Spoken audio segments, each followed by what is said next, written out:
The former. And, oh, I should count me in. I love that. And we have a lot of that around here too, amazingly. Okay, so I want to just talk to you a little bit about my journey into engineering. Everybody, when we went around, they said they mentioned engineering or something related to engineering. So I want to tell you this kind of a short, my short story, and what really got me in was what I call the wow factor about that. Just basically, when I graduated from high school, I didn't know what I wanted to do, and to me, an engineer was a person that rode on the front. I didn't know anything about engineering.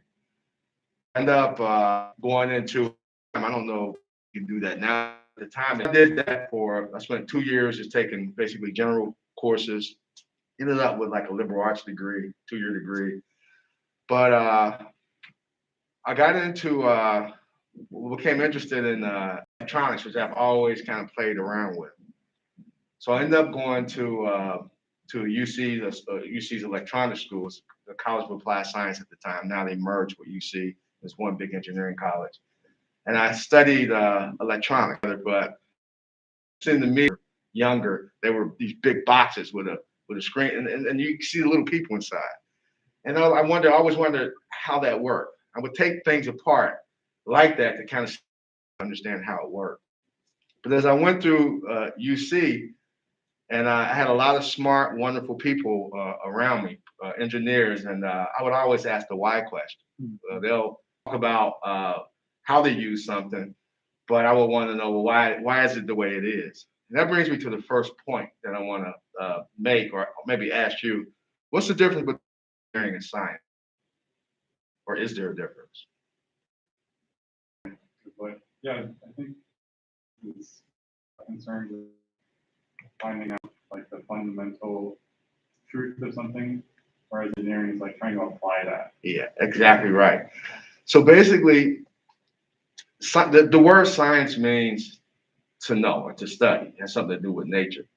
So you're exactly right. Scientists, basically, all scientists want to do is understand. They want to understand the natural worlds. Many types of sciences. I looked at physical sciences, so understand, and they want to take that understanding and express it in some kind of a mathematical law. The engineer looks at what the scientists came up with, and they say, how can I make that useful to man? And it turns out that what makes the world go around is you got to have everybody. And so as I went through the course, the electronics course at UC, I would ask a lot of why questions, and they would always tell me the same thing no matter what. If you want to know that, you got to go study physics. So I finished my degree in electronics at UC, and then I went over to Xavier, knocked on the physics door over there. If you want to know why, you got to do another years. You can't just, because this is a whole different thing. I was so intrigued by some of the why questions that I had that I went through, and I did. They don't have an engineer.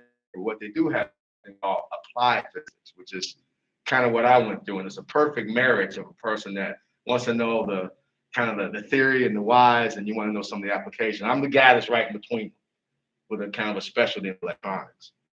That kind of got me into it, and I brought this in here because I was always, as a kid, interested in magnetism. Magnets, if you think about it, they just seem so magical because you can take magnets and you don't really know what's happening, but you can take magnets and you can do this and just some kind of way this one will move away. Or if I flip it around, it'll pull it to it. And I knew something was in between there. I couldn't see what it was. I knew it was there, but I wanted to understand. And so I showed this picture here because if you look at that, you might have done that in your science class. And usually I don't know what they have there. I think I might have been in like the 7th, maybe the 6th. You take a magnet, put it on the paper, and sprinkle iron shot and see that field. But that's the same field that exists around until how of it. And other guy and write this article for or participate in this article for physics teacher. So I got to learn a little bit more about magnetism, which was interesting. So look at this picture though.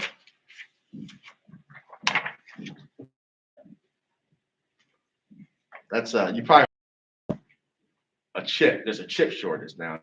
Heard of the chip shortage? So there's a chip shortage. That's a chip, and that's just kind of a nickname for what they call an IC. IC for integrated. And that was interesting. That kind of has a wow factor to it because a lot of people think, well, I actually brought a couple of these in. So here's what you're looking at. That one has a few more legs on it, but this is an integrated circuit. That's a chip. And so when you talk to even some engineers, even some technical people, they look at that and they say, well, that's the chip, even the chip. That's the case to hold the chip. Now, right now, my hand is an amplifier. What do amplifiers do? Amplifier, what does it mean to amplify? Say again? Like make something bigger. Make it bigger, right? So I can put in some sound and I get out a louder sound. So this will increase the volume, will increase the power. And so this case, I brought this in because you can actually see inside of here that you see the little blue rectangle there? That's actually the chip. And this was around when I was in school, and I was in college in like the late 80s and late 90s. So this was around, this is old. Now, if you have, I'm sure most college students have a credit card, but you see that little there? That's this at the bottom. And again, just like this is the case, to hold the chip is so small, you actually. So this is what I mean, wow factor. Like, how do they make stuff like this? How do you design stuff like this? That kind of got me interested in the engineering field, electrical engineering. So what I have here, I don't know if you guys have specific questions about electrical engineering, engineering technology. That there is a difference between engineering. I heard several people go around and say there's between engineering and engineering technology. Right now, it's the same state. If you go through like our program or even Georgia's program, you'll have a degree in engineering technology. So I don't want to get into the strict differences, but just realize that because I heard people say engineering. But if you have questions about engineering or engineering technology, my information is there. Feel free to contact me. Does anybody have any questions or general comments you want to make now? Okay, George, is it okay if I have Thelson say a couple things? Absolutely. So now, Sure. let me tell you about, Thelson was my student, I don't know, maybe 2 years ago. And he graduated with a dual degree in electronics. And I'll let him say a little bit about himself. But he just kind of showed up today. So this wasn't planned. But I said, hey, I'm going to talk to George. This will be a good thing because you get to hear from a student who now is working for a major company. And he can talk just a little bit about what he does. So. Cool. Yes, I do gotta stand up. It's a bad hair day for me, but okay. Well, me too. Okay, again, my name is Stelson Curry. I graduated here first in 2016. So I've taken Ron like 6 years ago. Electronics engineering technology. I did my GE. Unfortunately, that was around the time when they had the major layoffs. So I applied for P&G and been there ever since. I probably the engineering field because I have family, relative, grandfather engineer. But since he was more of a computer/mechanical engineer, I told myself I did not want to follow his footsteps. I'd rather branch out and then any mechanical questions I could ask him. And so I chose electronics. However, after I had my electronics degree and I went to P&G, they put it as a co-op. So I had to come back in 17, and I talked to Larry Feist, who is the EMET, I forget his position, but he's the chair of the EMET department. And I asked him to work with me. And then my chair, who was Ralph Whaley, asked if I wanted to do either BMET, biomedical, or electromechanical, and I don't want to be in hospitals or deal with medical devices. So I chose electromechanical because in the world, a lot of companies are moving towards artificial intelligence. I can see how that works. And plus, you can't see electricity. Well, you can see the light outside, but you can see the actual different charges, so electrons, protons, neutrons, and things at an atomic level. So I thought it'd be interesting to see how things work and how those to the mechanical aspect. But yeah. What do you do with P&G? So I do research and development at P&G, and I also do the recruiting. They're looking for those who have degrees, so you don't go early in a better job, but what I like about our company is that we do have 2-year degrees, and they have the opportunity to grow within the company. And trust and believe me, if you have Procter and Gamble on your resume, everybody want you. So but yeah, and it's a great company. But I like it because I can take that and be able to develop more designs and help our company. And one of the things is the artificial intelligence. Like I don't know if you've been to a store. Two of the I have is one Olay. They use a beauty kit to measure how much makeup you're putting on your face and help with wrinkles, and they're trying to measure to collect the data. And another one which I saw at Self Club was the toothbrush, $300. But it tells you you're spending on one side of your mouth so that it can increase more efficient toothbrushing. Thank you. So does anyone have any questions for me or Delson? Okay. All right. You know half that stuff existed, did you? You don't know what Procter and Gamble knows about you. Right, I'll tell you that right. right now. There's a thing called big data. Big data. Okay. For me or for Delson? Either one. Okay. I was just wondering if the difference between electrical and electronics engineering, do they like split off and study or? So strictly speaking, electrical is the big stuff. Electronics is the small stuff. So electrical would be what you see when you're driving down the street. You see those big towers and you see wires, and they come from a power plant that has a generator and it goes out to this distribution system. Electronics is more of the small stuff. That's a good question. You know, as I was thinking about what to talk about, you know what these are? That's a American traffic light, right? These are LEDs. So that's called LED is a light emitting diode. And these are kind of interesting because a diode is like a valve. It's like a one-way valve for electricity.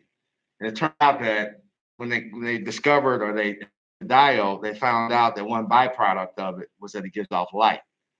So this is a diode tweak to give off light. And the interesting thing is that, well, I can remember, you guys are probably too young to remember, you can only get them in these at one point because they can only produce certain frequencies with certain colors of light. But there's a physicist well, she's not young anymore. It was a young lady, a physicist up at Wright State that has something to do with, now we can produce white light from LEDs. Now, why is that important? Well, things are becoming more efficient. And so, like I have I think my car is like a 2001. It's a big Ford. But if the light bulb goes out and the brake light, I have to go back and there's like a little bulb I take out. But now if you look real close at a lot of the newer cars, when they step on the brakes, you'll see really an array of these things. Things are, well, they can make them really, really small because, well, you can't see it from where you're sitting, but you see the black and white here. There's a black and a white. The white are LEDs, but the white is just a piece of paper. There's these little dots on there. Those are the actual lights. Just like that, there's these little dots on there. Those are the actual lights. Just like that, these LEDs really tiny.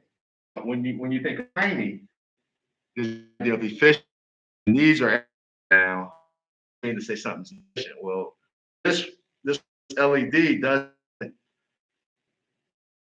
that, right? Is worked off of basically you just heat up fire and it got hot, and people think the hottest that thing is light hot. If you heat something up, it'll go. That's the most inefficient way to. Those are so inefficient. Those light bulbs. That when I was a kid, they used to make a toy for young ladies called an easy bake oven because they understood that those incandescent bulbs were better heaters than lighters. So then they came up with these things, that's a fluorescent.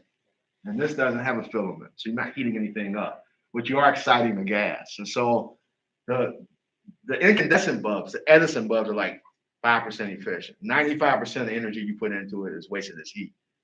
These are like 25% efficient. So those are a lot better. But these, I'm not really sure what the numbers are, But these actually, you're not exciting the gas. You're not heating up a wire. These actually produce light. It's a little bit more complicated, but when electrons move from one, you probably heard of energy level or shells to another, they give off light. And lasers are kind of related to that. And LED light is related to that. But the point I'm making is that when you touch that light bulb right there, I don't know how many watts it is. Say it's a 50-watt bulb, a 60-watt bulb. You can put your hand on that bulb and it'll feel warm, but you can keep your hand on it. If you take a 60-watt incandescent bulb and put your hand on it, you can't leave it there long. You'll take it off. Even though they're both 60 watts, the incandescent is a lot less efficient than this. More of the light is heat than light. Well, this is so efficient, it's ridiculous. And so I got, one of the things I do on the side is I like to go to old houses and pick. I like to go to old houses and pick some, and I like to like put fans. And so I bought this, and it was like a ceiling fan. But you just look at it, the motors are kind of massive. But I bought this fan, and it's like really light. I think I was like, man. And when you mount a ceiling fan, it's a process. You put the mount up here, you hang the motor up there, and then you attach the blades to the motor. Well, this thing, and then on the bottom of the motor, there's a light kit, and you screw the bulb in. Well, this, pull it out, the light kit was stuck to the motor. I take it apart. Mm-hmm. It didn't come apart because it was an LED light. And I got really upset. I'm thinking, well, dang, when this thing goes out, that means I got to buy a whole nother fan. Well, no, because this lasts about 50 times longer than an incandescent bulb. So that fan, I probably won't be around here anymore when I need, because it doesn't stay on continuously. So all of this stuff is just amazing. And I'll end. I don't want to use up all your time, but I'm happy to be in here. I've met a lot of smart people, and like I said, I was kind of on both sides. I wanted to understand how nature works, or how God put the universe together, and how to apply it to make things useful. And so I'm really happy, and I think I have the best job in the world because I get to teach that to people like you. Okay, so that's really all I have. That's a good question. Do you too, see a by the lot of way. people over at UC from here that have transferred, or? Actually, I went. I had another student. The This was EET, just EET. that's for agreement with the electrical department. But I was just at UC the day before yesterday. One of my students, actually still here, will be graduating, and we went up to. I just went up because of there, and I wanted to kind of take him on the inside and show him the engineering college. But we went up to the transfer department up there in admissions, and they had everything laid out from Cincinnati State. They know what the course numbers are, and it's not a transfer where you can just get over. He's going to start. I do see a few students. So, any other questions or comments? I got upset this night. So, well, thank you. If I don't have any more classes, I hope you got something useful for our conversation. Else. We're very closely related stuff. The Circuits 1 class is a class that I push a lot. Don teaches that most of the time and does a job. And you really begin to see things, how they kind of fit together. I do have some little kits I'm going to send out if somebody. That's it.